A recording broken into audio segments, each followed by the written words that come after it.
ইতিহাস আর ধর্মীয় বিশ্বাসের এক চিরন্তন সাক্ষী হয়ে দাঁড়িয়ে আছে নারায়ণগঞ্জ জেলার বন্দর উপজেলার এক পবিত্র স্থান কদম রসুলের মাজার। শত শত বছর ধরে এই মাজার হয়ে উঠেছে হাজারো মানুষের বিশ্বাস, ভালোবাসা আর প্রার্থনার কেন্দ্র। আজকে আমাদের গন্তব্য কদম রসুলের মাজার। তো চলুন কদম রসুলের মাজার থেকে আমরা ঘুরে আসি। আসসালামু আলাইকুম সুপ্রিয় দর্শক, আজ আমরা এসেছি নারায়ণগঞ্জ জেলার বন্দর উপজেলার যেখানে অবস্থিত কদম রসুলের মাজার। এই মাজারটি মুসলিম সম্প্রদায়ের কাছে পবিত্র একটি স্থান, যেখানে প্রতিদিন হাজার হাজার ভক্ত এখানে আসেন তাদের মনের প্রার্থনা পূরণ করার জন্য। তো আমরা এখন আসলাম সেই কদম রসুলের মাজারে, যেটি বন্দরনগরীতে অবস্থিত। তো চলুন আপনাদেরকে পুরো মাজারটি ঘুরিয়ে দেখাই। শত শত বছর ধরে এই মাজার হয়ে উঠেছে হাজারো মানুষের বিশ্বাস, ভালোবাসা আর প্রার্থনার কেন্দ্র। কদম রসুল শব্দের অর্থ রসুলের পদচিহ্ন। ইতিহাসবিদগণের মতে এই মাজার হযরত মুহাম্মদ সাল্লাল্লাহু আলাইহি সাল্লামের পবিত্র পায়ের ছাপ সংরক্ষিত আছে বলেই ধারণা করা হয়। কেউ বলেন এটি অলৌকিকভাবে এখানে এসেছে, কেউ বলেন এটি ভারতবর্ষের প্রেরিত ঐতিহাসিক নিদর্শন। এই বিশ্বাসী জায়গাটিকে বিশেষ মর্যাদার আসনে বসিয়েছে।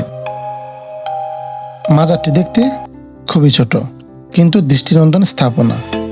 এখানে রয়েছে একটি গম্বুজযুক্ত ঘর, যেখানে সংরক্ষিত আছে পবিত্র কদম চিহ্ন। চারপাশে রয়েছে শীতল ছায়াবৃক্ষ, একটি প্রাচীন পুকুর আর অসংখ্য কবর। জায়গাটির নিস্তব্ধতা যেন মনকে প্রশান্তি করে দেয়। প্রতিদিনই এখানে দেশের নানা প্রান্ত থেকে ভক্তরা আসেন। কেউ মানত করেন, কেউ দোয়া করতে আসেন, আবার কেউ বলেন যে একটু মানসিক শান্তির খোঁজে ঘুরে যান। অনেকেই বিশ্বাস করেন এখান থেকে দোয়া করলে তা কবুল হয়। ঈদ বা শবে বরাতের মতো ধর্মীয় উৎসবগুলোতে মানুষের ঢল নামে।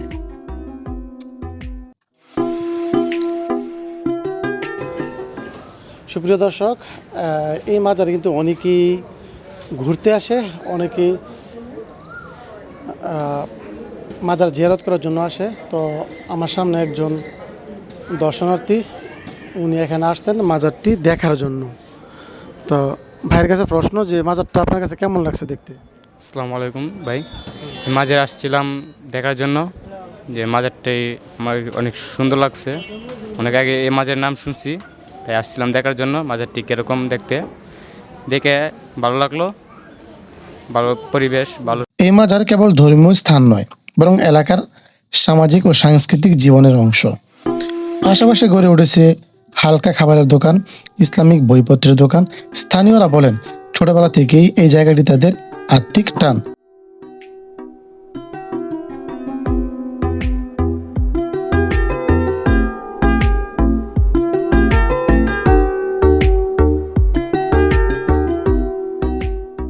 এই আর রাসূল সাল্লাল্লাহু আলাইহি সাল্লামের কদম মুবারক নিয়ে আইছে, যে তারা বিশ্বাস করবে কি করে, মানুষে বিশ্বাস করবে।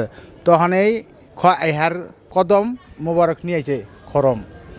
তখন এই খরম এই ব্যবহার করতে, যে মানুষে জিজ্ঞাসা করলে যে এটা এই রাসূল সাল্লাল্লাহু আলাইহি সাল্লামের কদম মুবারক, তখন মানুষ বিশ্বাস করিয়া তার কাছে বায়াত হয়, মানে সে তো বায়াত করছে। দেখেন যে এটা হারাম, হ্যাঁ সেজদা দেওয়া হারাম। না না না না, এগুলা চলে না, নাচ গান এগুলো না। বন্দর উপজেলার কদম রসুলের মাজার শুধু একটি ধর্মীয় স্থান নয়, এটি একটি ঐতিহাসিক ও আত্মিক অভিজ্ঞতা। সময়ের আবর্তে অনেক কিছু বদলালেও মানুষের বিশ্বাস আর অনুভবের জায়গাটি আজও একইভাবে অটুট রয়ে গেছে। সুপ্রিয় দর্শক, আমরা এখন কদম রসুল মাজার আসছি, মাজারটি ঘুরিয়ে দেখলাম এবং পাশাপাশি যারা এখানে আসছে তাদের কথাবার্তা নিলাম। আমাদের সাথে যিনি সবসময় থাকেন তিনি হলেন আমাদের আওলাদ ভাই। আমার সাথে কিন্তু অনেক জায়গায় আসে। আওলাদ ভাই, আপনি বলেন আপনার কাছে আমি এখন আছি কদম রসুল মাজারে। খুব একটা ভালো লাগছে এইখানে আসাতে। আমি আরও 2বার এখানে আসছি। আমরা কদম রসুল মাজার থেকে দেখা শেষ করে বের হয়ে যাচ্ছি। এটি চমৎকার একটি স্থাপনা। অনেকেই কিন্তু এখানে আসে, তারা মান্যত করে, অনেকে জিয়ারত করতে আসে। যদিও আসলে অনেক ওলামায়ে কেরাম মাজারের উদ্দেশ্যে জিয়ারত করাকে পছন্দ করেন না, তারপরে কিন্তু অনেকে আসতেছে। তো আমরা অনেকের কথাবার্তা নিলাম, তারা কিন্তু এখানে আসে, নিয়মিত আসে। খুব চমৎকার একটি প্লেস। এখানে কিন্তু কোনো ধরনের গান বাদ্য হয় না। আমরা অনেক মাজারে দেখি না যে গান হয়, নাচ হয়, এবং পাশাপাশি এই শিরকি অনেক কার্যকলাপ হয়, যেমন সেজদার মতো ভয়ঙ্কর বিষয়গুলো হয়, কিন্তু এখানে এসে আমরা কিন্তু সেই জিনিসগুলো দেখলাম না। তো সেজন্য আমার কাছে মোটামুটি ভালো লাগছে এই মাজারটি। এই ছিল নারায়ণগঞ্জের কদম রসুলের মাজারের এক ঝলক ইতিহাস, বিশ্বাস আর মানুষের অনুভব। যদি ভালো লাগে চ্যানেলটি সাবস্ক্রাইব করতে পারেন, শেয়ার করতে ভুলবেন না। ধন্যবাদ।